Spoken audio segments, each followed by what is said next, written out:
So Salma Hasan Ali is a storyteller. She uses the power of stories to bring people together, inspire kindness and service, and reveal a person's purpose. Her work has been published in national and international media, and her public speaking across the globe focuses on promoting more informed and sensitive ties across cultures, the power of kindness, and the inspiration we can all draw from volunteerism and service. Through her storytelling consulting practice, Salma helps individuals, non-profits and businesses develop, write and market their own narratives. Salma recently launched her new blog on Instagram called Humankind, in capital letters, to share everyday stories that reveal our humanity and compassion towards one another. In her volunteer capacity as Chief Inspiration Officer of KindWorks, an award-winning NGO that promotes community service, Salma creates campaigns to promote volunteerism and captures and shares tales of ordinary people doing good. Salma is a finalist for the 2019 March of Dimes Heroines of Washington Award and was nominated for the Hibri Foundation Community Builder Award in 2017 and again in 2019. She is Vice Chair of the Concordia Forum, a by invitation international group of changemakers who are Muslim, and serves on the board of Karama, Muslim Women Lawyers of Human Rights.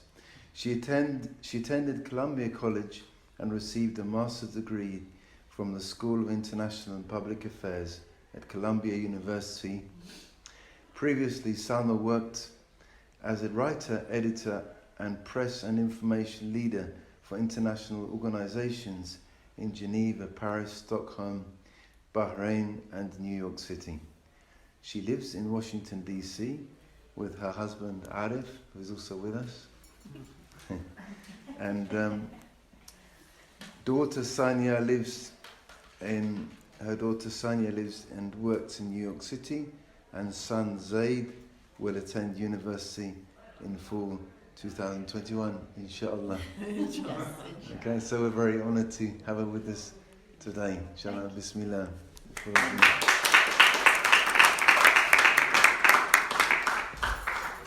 Thank you so much. Thank you for that amazing introduction. Very kind of you, Ali. So thank you to Munira, thank you to Radia, thank you to Maryam and to Ali and to all of you for being here. Really, it's for me, it's very, very special. So, I really want this to be a conversation, and we'll keep it informal. It's just, a small group, which I'm happy for. And I'd love to, this is a book about stories and about storytelling and about personal stories and about the importance of capturing our stories and sharing our stories. And I think right now, all of us, all over the world, we have gone through something traumatic together, right? We are living through a pandemic, and we've been disconnected from each other. We've felt lonely, perhaps sad, depressed. We've lost people. People close to us have been sick. And I think this is a moment that we can really emerge out of this time of sadness, of disconnection, of isolation, with deeper connections with each other. And we can do that by sharing our stories. So this book, I see it really as a call to action to each one of us to open up a little bit more, to connect more deeply with each other, and to just be comfortable sharing who we are and really connecting with each other. So as you saw in the video, this book, it's a collection of personal stories, and I'll tell you how it started. about 10 years ago, my kids were young, Sanya and Zaid, and it was the month of Ramadan, and I wanted them to understand that in addition to fasting, there is so much that is special about this month. And I wanted them to really enjoy the essence and celebrate the beauty of the month of Ramadan, and to teach them certain values. You know, they were 9 and 15 at the time. So the first year, this was in 2011, Ramadan was about to start. We went for a walk, the kids and I, and we came up with this idea of doing one good deed each day. Nothing grand, we didn't set out to change the world, but just to teach them that it's in their power, if they're conscious of it, that they can impact the life of one person, make one person smile, which is a form of charity in our faith, and just do a little bit to make it easier for a family member, a neighbor in their community. And to keep us accountable, we thought we would just write about it each day, sometimes myself, sometimes one of the kids. So we started a blog. And the idea was never that it would turn into a book or that it would turn into an international storytelling platform. It was just a family project to share this special month. And so that first year, we did good deeds each day.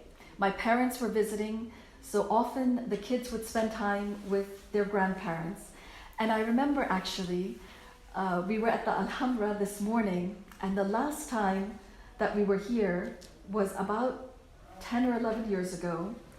The kids and Arif and I came, and my mother has always wanted to visit the Alhambra and southern Spain, and she hasn't been able to. She's had weak knees and some health issues, and inshallah, I still hope, inshallah, that I'm able to bring her one day.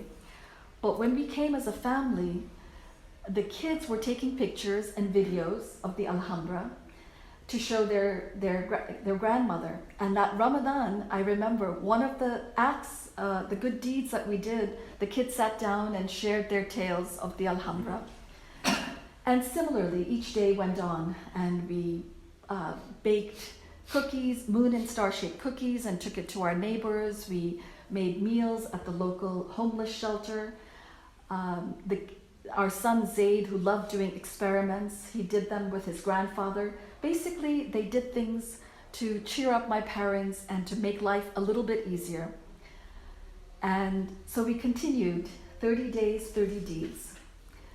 The next year, we thought this was fun. It was a nice family project. Let's share the essence of the month through gratitude. Gratitude is such an important hallmark of the month of Ramadan.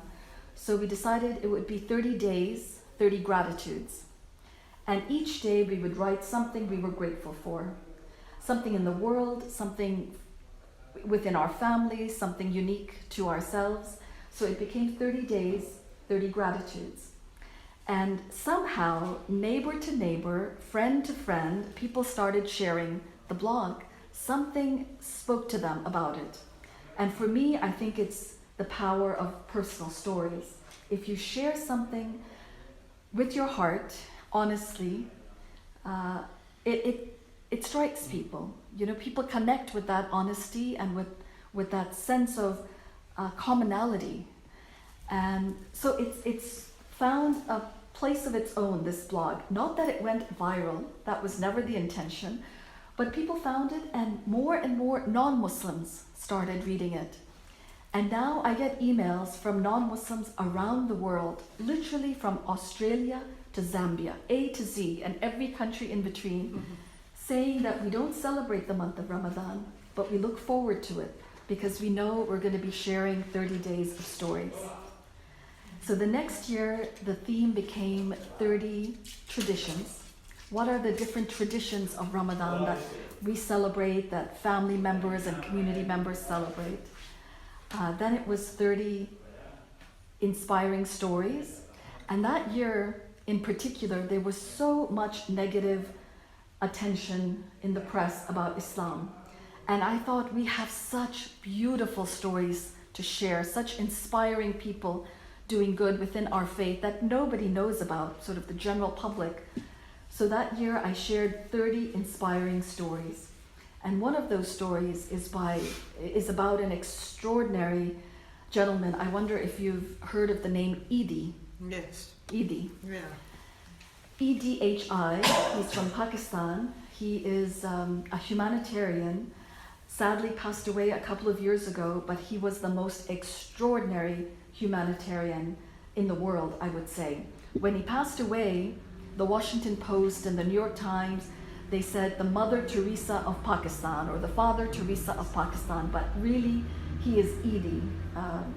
And I want people to know who he was for who he was, rather than compared to some other person. So I shared that story and many people got to know about him. And various others, Sami Yusuf, for example, somebody I interviewed that year and shared his story and his music. And it was a way to share the good that's within our faith and the people who are doing good. And people were really very surprised to read these stories. So the blog became a storytelling platform. It was a way for people who don't have a Muslim friend or neighbor or colleague or classmate to meet a Muslim through stories. And slowly, I mean, this has been going on. This is the 10-year anniversary. It just found a huge audience. I was invited, for example, to the United Nations to talk about it, to the State Department for a storytelling event. So it really was very meaningful for me, and I think, inshallah, inspiring for those who were reading it. And this year was the 10-year anniversary. And I really had no intention of making a book. I thought all of these stories are already on my website, people can read them there. But then I met this extraordinary woman. In fact, I didn't know how extraordinary when she was first introduced to me. I'll share a little bit later about a nonprofit that I run called KindWorks. And through that work, I know a lot of organizations and people who can help others find work or find places to live, or just support people that are in need. So a friend of mine reached out to me and said, there's this woman from Afghanistan, she's looking for a job, she's looking for a place to live, can you help her in some way? And I said, of course, let me see what I can do. So I was looking for her for a job in an Afghan restaurant, for example, or a nanny position. But as I got to meet her and know her, it turns out she is this extraordinary artist. So much so that the Smithsonian Museum in Washington, D.C. invited her from Kabul, from Afghanistan, 4 years ago to exhibit at the Smithsonian, which is a huge honor. And she does miniature paintings and illuminations and calligraphy. And I thought, why would I find her a job as a nanny or in an Afghan restaurant? She is this phenomenal artist. So then it just hit me that this idea in the back of my mind about compiling the stories, this would be the right time to do it. Because I would be able to elevate her art and her story, and also financially support her in some way by commissioning her. So this is her art that she did an original piece for the cover. It's an illumination, and as shown in the video, it's not paint, it's crushed gemstones. So crushed lapis lazuli that she had brought from Afghanistan, emeralds. She uses organic materials like rose petals and coffee and tea. And there's 16 pieces throughout the book. These take months and months to create, so they're not original pieces. But this one, for example, she did during the pandemic. She was getting so depressed seeing the image of the coronavirus on TV, so she beautified it. MashaAllah. She beautified it. That's the coronavirus, but in beautiful form, so that it wasn't scary and depressing the way we were seeing it on TV. Sorry, what is the original size of this? What is? The original size of this piece? Perhaps twice the size of this. And you can see it, we can pass a book around, but it's so detailed and so minute. She can't use a paintbrush. It's a special brush made out of a cat hair, a single cat hair. What is that? Cat? Cat. Pelo de gato.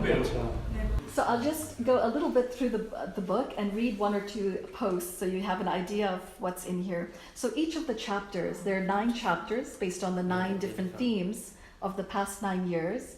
And each one starts with a quote or a verse from either a Muslim poet or from hadith or from the Quran. So the first chapter is the deeds, right? 30 days, 30 deeds.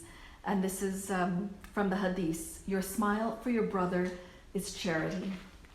And it starts, this is my parents, with a story about my father. And I'll choose just a paragraph to read from one of them. Perhaps this one. It's called Trying Not to Waste. Tonight we had a leftar, a wonderful concept that I read about in the Ramadan toolkit from Green Muslims. You used your leftovers to make iftar and dinner. My father revitalized my previous night's roast chicken with some coconut milk, spices, and red pepper. We had biryani left over from a friend's iftar party, polished away the various Tupperware-filled items occupying shelf space for too long, and tossed 2 ripe bananas into a milkshake. My father-in-law, so Arif's father, is the best reminder of how precious each morsel is. He lived through the Bengal famine in 1943. What he saw, people literally dying of hunger on the street, is etched in his heart and in his habits. He never takes more than he can finish. His plate is always polished, and he has no issue eating leftovers for days. He's one of 10 children. Growing up, there were rarely seconds to go around. My kids need to learn these lessons, and so do I. This morning I felt terrible throwing away fresh basil that had turned limp and brown. I had only used a few leaves. Inshallah, I'll plan my meals better, be more organized when I shop, and learn to make a mean meatloaf. So the next one is gratitudes, and this is one of my favorite from the Quran. So which of the favors of your Lord will you deny?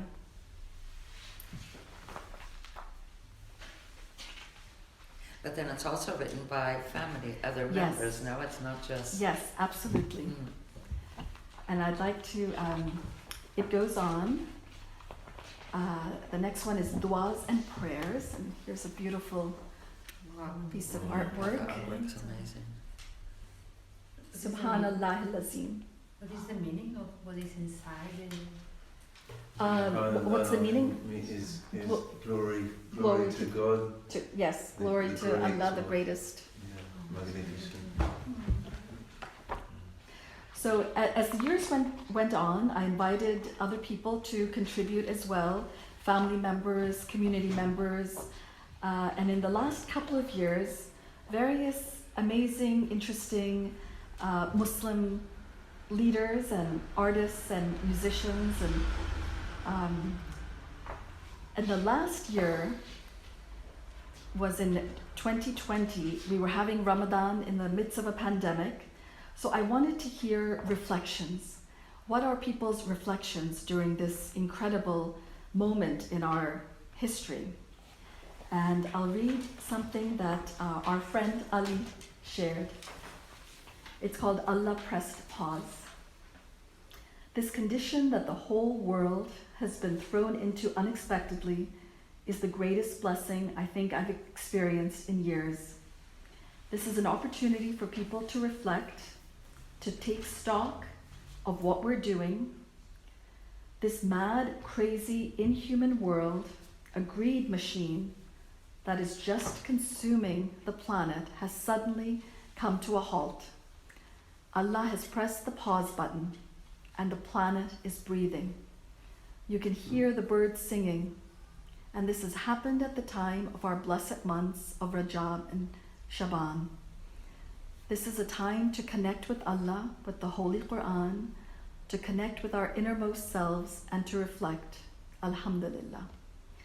This is for everyone a very difficult time economically, but it's also a great opportunity.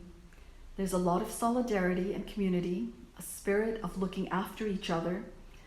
This time is actually bringing people together. We have the benefit of technology to help us keep in contact, and family. I've never spent such quality time with my family. And this one is by Peter Sanders. I've done personal solitary retreats in the past for 10 days at a time. The first couple of days you feel like a lion or tiger that's just been put in a cage. You're pacing around, you've lost your freedom, you've been curtailed. After a day or two, you sit down. By the third day, you're looking around at the small room and thinking, well, this is quite a nice room. It's quite spacious. The sun is shining in. You know what I mean? You accept your surroundings. And there's something very comforting in accepting that constriction, because within constriction, your spirit can begin to soar. In Ramadan, we're curbed. Our eating habits are curtailed. After a while, once we get used to it, it's a beautiful time because the spirit begins to soar. I think personally, that's what we should try and take from this period we're in now. It won't last forever, and we'll probably slip back into our old ways very quickly. I hope not. The earth is breathing a great sigh of relief at the moment. I don't know if it's just me, but every day seems so blue. The birds are singing, the animals are out. It's spring, and it's Shaban. These are the sacred months, and I think it's all part and parcel of the time we're in. I'll read one more, which is from the year where we focused on wisdoms. Wisdoms from our elders. Yeah, which one should I share from here? They're all beautiful. They're all beautiful, they really are. What's he going to say? Well, if you don't mind, Arif has heard this so many times, but I have to share my father's. So my father, as I said, there are so many stories about my father and by my father in this book because he was the ultimate storyteller. He used to tell us about his days in Calcutta growing up, about how he traveled from Calcutta to London to go to college to study engineering. And his stories were so vivid and so beautiful and so full of passion. And he would repeat them over and over, which growing up, we were like, Dad, we've heard this before, but now I am so grateful because they're etched in my mind and in my heart and now in this book. And just 2 weeks before this Ramadan, 2 years ago, he passed away. And that year I had decided to capture 30 wisdoms from our elders. So the first one is a wisdom, or what I've learned from my father. My father loved dessert. Anything sweet and delicious brought him so much pleasure. I inherited his sweet tooth. Growing up, whenever there was an office birthday or holiday party at work, Dad would wrap up his share of dessert in a napkin, put it in his briefcase, and bring it home for me. He'd unwrap it after dinner and he'd put it in front of me with a twinkle in his eye. And then he'd savor the moment. It tasted so much more delicious to see me enjoying every last bite. It's a small story that reveals my dad's huge heart, making someone else feel comfortable, at ease, happy, well-fed, taken care of, made his day. While this isn't a particular wisdom that Dad said, it's one of the most important wisdoms that I've learned from his example.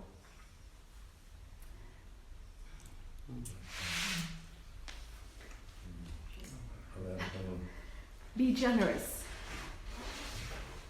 Overly generous. Be kind. Overly kind. Spoil people with uncommon hospitality. care for others' comfort before your own. Share what you love most with abandon and smile until your eyes sparkle. Well, we can say Fatiha for the soul, inshallah. Bismillah.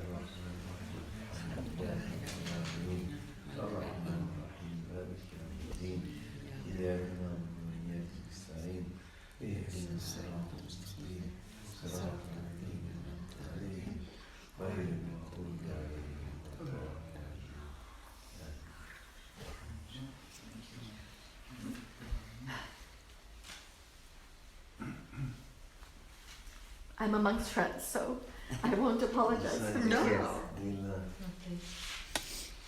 But one of the most beautiful things for me that's happened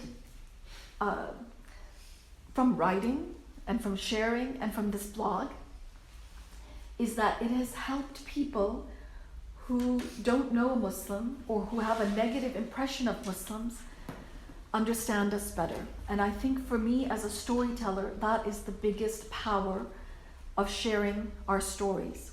And I'll share one example of how that has happened. So one year, I wrote a very ordinary story. And this is another thing that I'd like to say, is that this book is a collection of very ordinary stories, as you've heard. There is nothing incredible about these stories. And stories do not need to be incredible or magical or life-changing to create an impact. In fact, I would argue that the more ordinary the story, the more you will connect. Because it is through our ordinariness that we connect with each other. It's not through our extraordinariness. So I had shared a story about the day in the life of my family during one day of Ramadan. And it was published in a women's magazine, a national women's magazine in the US. And again, it was, about waking up for suhoor and what we ate and how we went back to sleep and what we did during the day, how the kids were playing games and then praying and what we made for iftar. It was a day in the life. But a woman read it. She's a Catholic woman, and she read that story in that magazine, and they didn't include my email or a way to get in touch with me, so she did some research to find I think it was through Facebook that she wrote to me. And she sent me a note, and I'll just share what she said.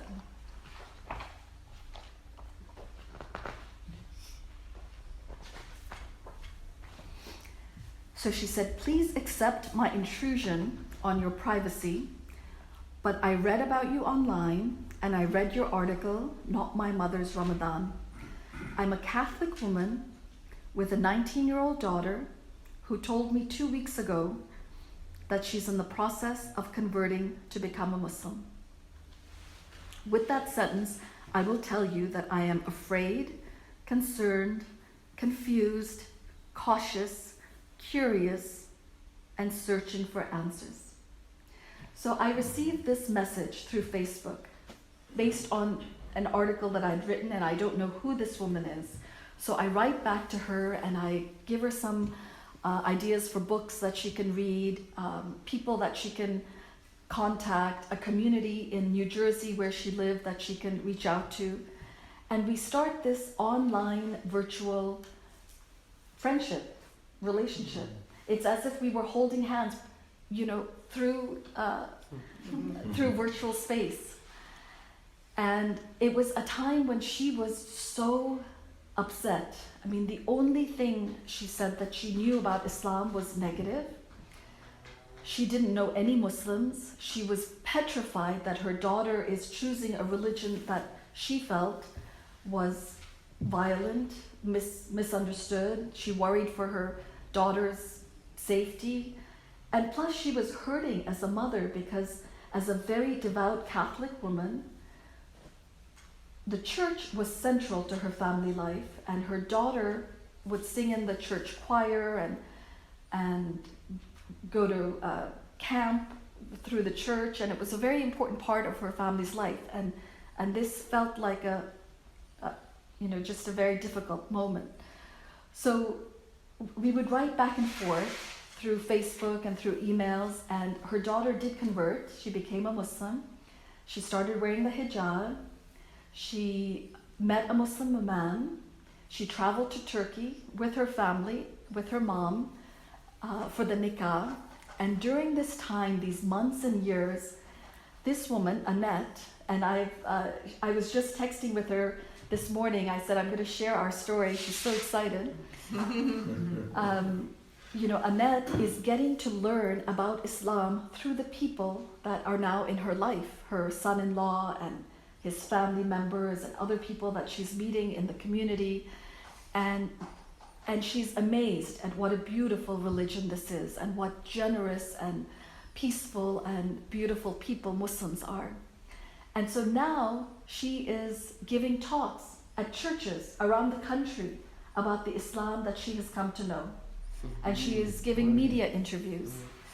And so just about right before the pandemic, we finally met for the first time after about 7 years of virtual holding hands. And she came to Washington from New Jersey for a KindWorks project, and she brought her daughter. So we got a chance to meet. And when I launched this book, it was via Zoom, since we were still in the midst of the pandemic. And I didn't realize that she had joined in. And I was sharing our story, and she unmuted and shared her version of what this blog and book and stories and our relationship has meant to her. So it's just one example of what can happen. I had no idea, sharing this ordinary story, that it would touch somebody in this way, and that it would go on to touch so many people that I've shared this story with, people that she has. So to me, it speaks to the power of storytelling, and the reason that I am a storyteller, really. It's to help us connect with each other, help people who don't know Muslims understand who we are through all the things that connect us. While this is a book that takes place during Ramadan and all of the central characters are Muslim, but it's a book about all the things that we are all share in common. We're all grateful for things in our lives. We all cherish traditions that have meaning to our family. We all respect wisdoms from our elders. We have inspiring stories within our faith and cultural traditions. So it is a way for us to really connect through our common humanity and not worry so much about anything that might separate us or that might be different about us, whether it's political ideology or what culture or faith or country or anything else that might be different. That we can deal with once we know who we are and what we value. And I think that we have so much in common about. So one last thing before we just start a conversation, hopefully, and share some stories. At the back of the book, there's some postcards of some of the art that's in the book.